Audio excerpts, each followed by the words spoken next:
উপন্যাসের নাম প্রেমপুকুরে প্রেয়সী, লেখনীতা আসমানি নিষ্ঠুরিণী। তুমি আমাকে ইগনোর করছো মেয়ে? এই মন্ত্রী অদ্রিত মাহমুদকে ইগনোর করছো?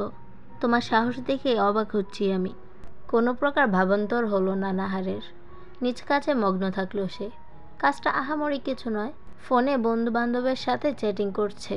সময় পেলেই এই রেস্টুরেন্টে আসে সে, কিছু সময় থেকে আবার চলে যায়। নিরিবিলি হওয়ার কারণে এই রেস্টুরেন্ট পছন্দ নাহারের। রাগে ফেটে যাচ্ছে অদ্রিত। মন চাইছে সামনে বসা মেয়েটাকে কাঁচা চিবিয়ে খেতে, সেটা করতে না পেরে টেবিলে জোরে ঘুষি মারে। রেস্টুরেন্টে বসে থাকা মানুষজন বিরক্তকর মুখে তাকালো তার দিকে। মাস্ক ক্যাপ পরে থাকার কারণে অদ্রিতকে চেনার কোনো উপায় নেই।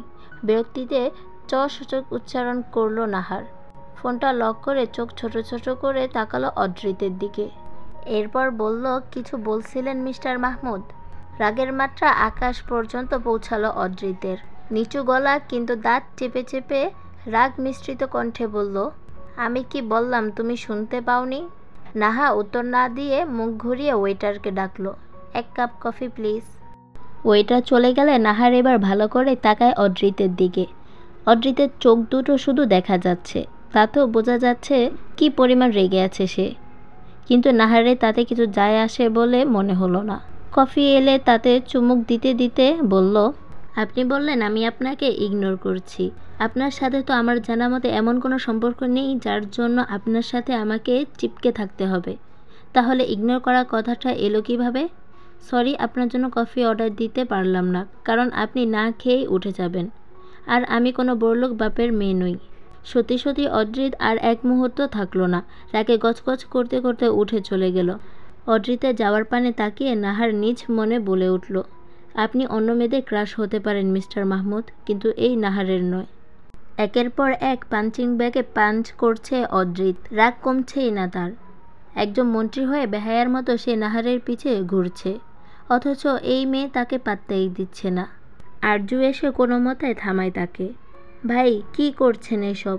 অদ্রিত বলল, তুই দেখলি অর্জু, ওই মেয়ে আমাকে পাত্তাই দিল না, আসিফ মাহমুদকে পাত্তা দিল না। অর্জু বলল, এরকম সিংহের মতো গরজালে হরিণ কি নিচে এসে ধরা দিবে?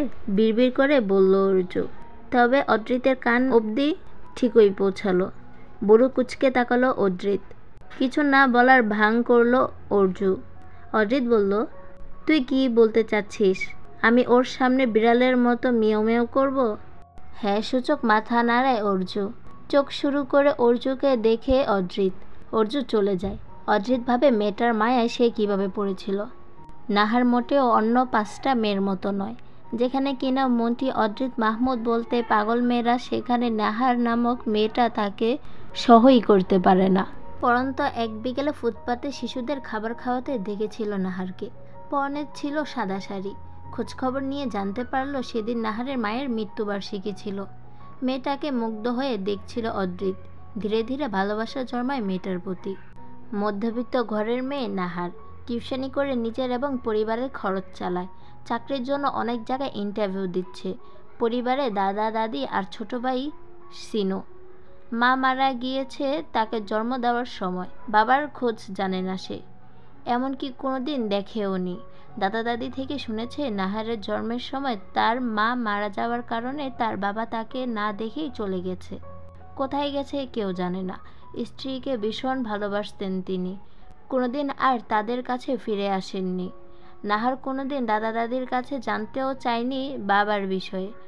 সিনু তার নিজের ভাই নয়। রাস্তায় বিধ্বস্ত অবস্থায় পেয়েছিল সিনুকে।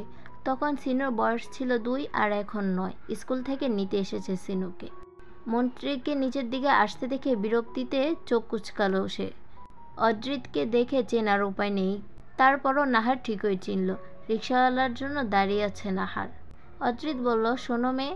নাহার, নাহার আমার নাম, কাটকাট করে বলল নাহার। রাগ উঠল অদ্রিতের। চোখ বন্ধ করে নিজেকে নিয়ন্ত্রণ করলো, কোনোভাবেই সে রাগ দেখাবে না। অদ্রিত বলল, সে যাই হোক, এখানে দাঁড়িয়ে আছো কেন? নাহার বলল, রিকশাওয়ালা মামারা আমাকে বলল এখানে দাঁড়িয়ে অপেক্ষা করতে। তারা শাহবাগ থেকে একটু ঘুরে আসবে।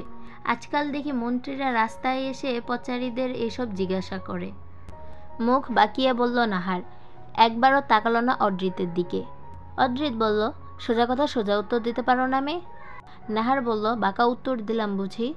রিকশা দাঁড় করিয়ে সিনুকে নিয়ে উঠে পড়ল। যেতে যেতে বলে গেল, শুনুন মিস্টার মাহমুদ, রাজনীতি আমার দুই চোখের বিষ এবং রাজনীতিবিদরাও। তাই বলছি আমার পিছু ছেড়ে দিন, নিজের কাজ করুন। আমার পিছু ঘুরে কোনো লাভ হবে না। নিজের মতো চলে গেল নাহার। পিছনে ফেলে গেল অদ্রিতকে। অদ্রিত রাগান্বিত মুখে মুচকি হাসি দিয়ে নাহারের উদ্দেশ্যে বলল, অদ্রিতের প্রেমের পুকুরে তোমাকে ভাসাবই প্রেয়সী। এর জন্য যদি আমাকে তোমার পিছনে ঘুরতে হয় তাতে ক্ষতি কি? তুমি তো আমারই।